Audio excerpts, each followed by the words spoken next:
Hello everyone, welcome back to Valley of the Mist Block of the Month. I'm Adriane Ritter. And I'm Shelley McNeely. And we are ready to show you our new block for April 2019. Here's the block. It's improvisational quilting like we've been doing all year. And the first thing that I want to remind everybody is please go to the Valley of the Mist Quilt Guild's website in the newsletter, in the Block of the Month section, and download a copy of the printed instructions. I've also included that in the notes at the beginning of the video. It'll be very helpful to you so you don't have to keep going back and trying to find out what size we said the pieces of fabric should be and other stuff. Right. The other thing is if you're a Quilt Guild member and you are going to be turning in blocks for the drawing at the meeting, those will be due at the May meeting. If not, make them at your own pace. Right. So, Shelley, why don't you go over with everybody what fabrics that we need? Oops. All right, I dropped one, but we got it back up there. Okay. We're going to be using the focus fabric for the year, which is Modern Movement by Henry Glass. And then a coordinating fabric, which could be any of the colors, should match one of the colors that's in the focus fabric. And then a gray fabric and a white fabric. All right. So now I'll tell you what we need to cut. Okay, so to start with, the focus fabric is one piece that is 2 inches by 7 inches, and then there's 3 coordinating fabric strips that are 2.5 by 7 inches, and then 2 gray strips that are 2.5 by 7 inches, 2 white strips that are 1.5 by 7 inches, and then 1 large white piece that is 9.5 by 13 inches. Okay, so I'm going to take this big one back off of there because we don't need that one for a little bit here. And the first thing that you need to do after you cut your strips is you need to take and rearrange these strips, in whatever order you want that you find pleasing, and you're going to sew them together along these 7-inch edges. Right. So basically you're going to end up with something like this. You want me to move those? Yeah, why don't you take those off of there?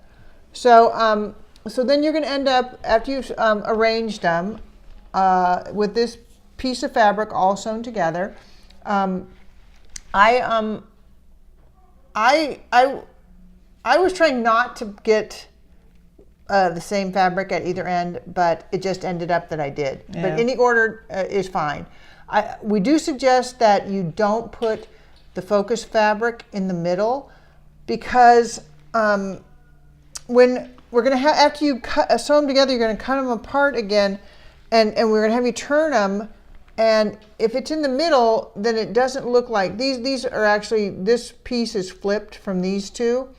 And so if the focus fabric were in the middle, it wouldn't really look like it's that different. It would look like it's the same kind of piece. And that's a little bit tricky because they're not all the pieces are the same size, so it might end up in the middle even though you think it's not going to be in the middle. Right. It's not a disaster. It's just to make it look a little bit more freeform. Right. To try to have that off-centered. Right. Okay, so after you sew those together, we're gonna cut this, but I'm not going to show you that yet. I'm going to show you the other thing that you need to do, and that is with this white piece of fabric, we actually need to take this fabric and cut it. And the easiest way to describe how to do this, because I don't know if you remember from the block, maybe we can show it next to each other. Let's do that. That's an idea. That we take this big piece of white fabric and you're going to make three cuts and make it into 4 pieces. Right. And they're not straight up and down. They're at a little bit of an angle. And so the easiest thing to do is to take this block and roughly cut that center piece, cut it into 2 along the center, and then you're going to make 2 other cuts. So let me show you on another piece of the fabric. So you take, and we've roughly made a cut down the center. This one looks pretty straight. That was kind of accidental. It really isn't actually straight. And then I took each of the other 2 halves, or the 2 pieces that were left, and I made another cut, and they're definitely, you can see those are at an angle. Right. The trick is here, you want to make sure that at either end, at any of these pieces here, that is at least about 1.5 inches Otherwise, you Right. end up with a piece that kind of almost goes away. Right. This one got very narrow, and it still was, I'm guessing you'd left that over 1 inch wide, but when you take away the seams, you end up with a very narrow Right. piece. So we're going to go away and, actually.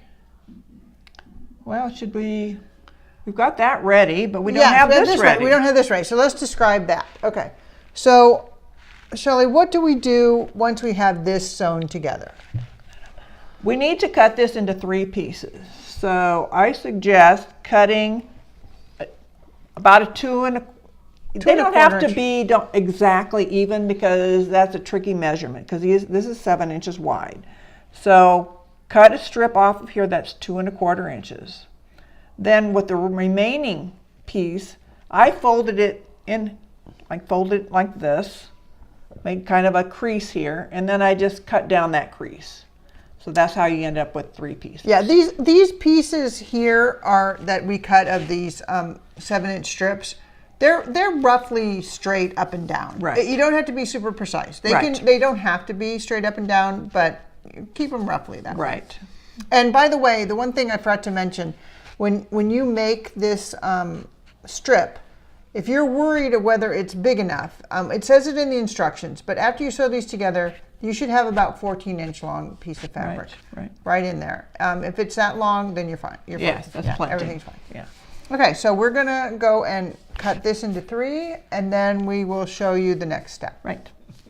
All right, we're back. As you can see, we have cut this into 3 pieces. Right. And when Shelley was saying to cut off that 2 1/4 inch piece, right. This is then this piece. you'll see that they actually look very even. It's Right. just that 7 inches doesn't divide evenly. That's why we said cut off the one and then cut it in half. Yeah, because you end up with 5 1/4 here or something. So you just fold it and cut it, and you're good. So now we're going to take the center piece and flip it around. And that'll make it, give it a little bit different look to the strip. So it looks like it's a completely different strip. And maybe we mention now that before you actually start sewing, these outer edges that were here, make sure they're even before you started sewing these pieces together. Straighten out. There was, you try to be good when you're sewing, but they get a little bit off. And so I straightened that probably edge. just a small amount you need to cut off. Okay, so then the other thing, like we mentioned, I think before, is that you're going to want to keep these pieces that we cut before, you're going to keep them in the same orientation. So it's a good idea to mark the tops if you can. Now I would mark them here, and a clip works good, or a straight pin. It's just that it makes it very top heavy, and I don't want it to fall off of where we're showing you. So you're going to take, and you're going to make sure you keep these tops aligned, and you're going to take and set the first piece right there, and then move that over.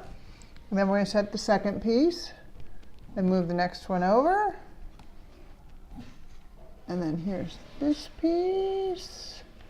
Move that over, and then we have the last piece. Right.